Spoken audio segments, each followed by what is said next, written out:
Love చేసేటప్పుడు లవ్లా background మ్యూజిక్లు ఉండవు, songs ఉండవు, డ్యూయెట్లు ఉండవు, డైలాగులు ఉండవు, బాగా రెడీ అవ్వడం ఉండదు, కార్లు ఉండవు, అక్కడ పోతే అక్కడ బట్టలు, ఇక్కడ పోతే ఇక్కడ బట్టలు ఉండవు. సినిమా కాదు, సింపుల్గానే ఉంటుంది.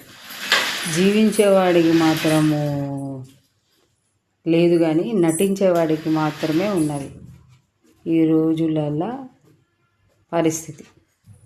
జీవించేవాడు సింపుల్గానే జీవిస్తాడు, నటించేవాడే ఓవర్గా ఇంకా ఉన్నదానికంటే ఎక్కువ బిల్డప్ ఇచ్చి నటిస్తాడు. ఇలాంటి వాటికే జనాలు ఎడిట్ అవుతున్నారు. లవ్ అనేది చెప్పిరాదు చేసిరాదు, అందులో ఓన్లీ కష్టాలు మాత్రమే ఉంటాయి. ఇలానే ఉంటారు చూడ్డానికి కూడా. ఎప్పుడు చూసిన బొమ్మలా ఇట్లా అట్లా రెడీ ఎవరు ఉండరు.